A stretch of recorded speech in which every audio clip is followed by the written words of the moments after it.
Good morning વિદ્યાર્થી મિત્રો, DC ક્લાસમાં આપનું હાર્દિક સ્વાગત છે। આજે આપણે સંખ્યાના પ્રકારમાં એક નવો પ્રકાર અપૂર્ણાંક સંખ્યાઓ વિશે ભણીશું।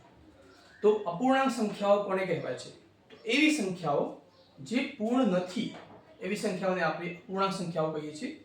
માની લો કે એક મોટો બોટલ છે અને બોટલમાં 4 લીટર પાણી સમાઈ શકે એવું છે, તેમ છતાં જો તેમાં તમે 3.5 લીટર જેટલું પાણી ભર્યું તો એ 3.5 લીટર પાણીનો મતલબ થાય છે કે એ અપૂર્ણ છે।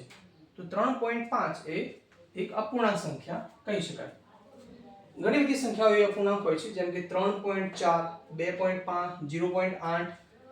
અપૂર્ણાંક સંખ્યાઓ માઈનસ પણ હોઈ શકે, -3.2, -2.4, અથવા તો અપૂર્ણાંક સંખ્યાઓ સમમેય સંખ્યાઓની જેમ અંશ ભાગ્યા છેદમાં પણ દર્શાવી શકાય, જેમ કે 7/3, -2/5, અથવા તો વર્ગમૂળમાં પણ હોઈ શકે છે, વર્ગમૂળમાં 2 અને પાઈ પણ એનું એક ઉદાહરણ હોઈ શકે છે, વગેરે જેવી સંખ્યાઓ અપૂર્ણાંક સંખ્યાઓના ઉદાહરણ છે।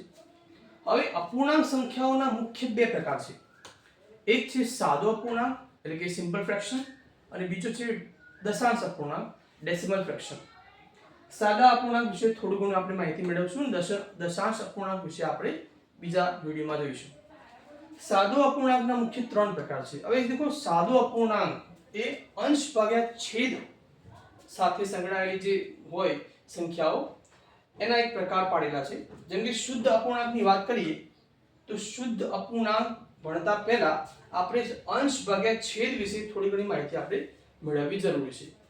તો અંશ અને છેદ, અંશને આપણે ન્યુમરેટર કહેવામાં આવે છે અને છેદને ડિનોમિનેટર કહેવામાં આવે છે। અંગ્રેજી ભાષામાં આ પણ એક ટર્મ આપણે યાદ રાખવાની રહેશે।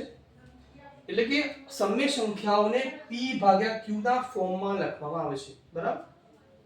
હવે જો શુદ્ધ અપૂર્ણાંક એટલે શું?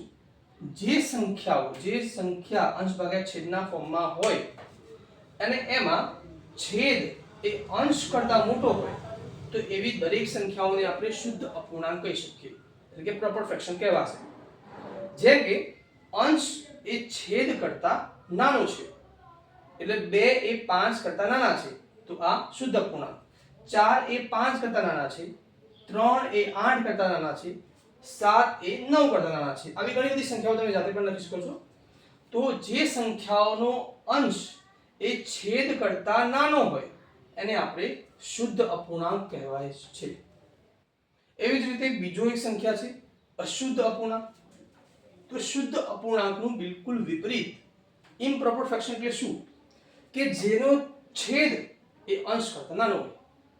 પહેલામાં કેવું હતું કે ભાઈ અંશ એ છેદ કરતા નાનો હોય, આમાં છેદ એ અંશ કરતા નાનો હોય।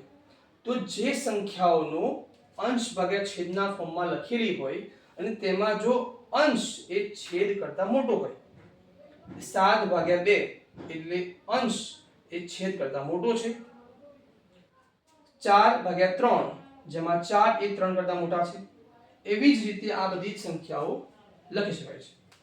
હવે એક જાણવા જેવી વસ્તુ કે શુદ્ધ અપૂર્ણાંક જે સંખ્યા તમે લખો જેમાં અંશ એ છેદ કરતા નાનો છે, તો જ્યારે એનું મૂલ્ય શોધવામાં આવે તો મૂલ્ય હંમેશા શુદ્ધ અપૂર્ણાંકનું જે મૂલ્ય છે એ હંમેશા 1 કરતા નાનું મળે છે। તો શુદ્ધ અપૂર્ણાંકનું મૂલ્ય હંમેશા 1 કરતા નાનું મળશે, કારણ કે અંશ એ છેદ કરતા નાનો હોય છે। એવી જ રીતે અશુદ્ધ અપૂર્ણાંક હોય એ અશુદ્ધ અપૂર્ણાંકનું મૂલ્ય હંમેશા 1 કરતા મોટું હોય છે, કારણ કે એનો અંશ એ છેદ કરતા મોટો છે એટલા માટે। તો આ પણ વસ્તુ તમારે યાદ રાખવાની રહેશે।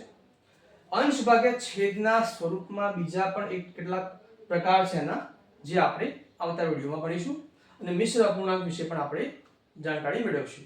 Thank you.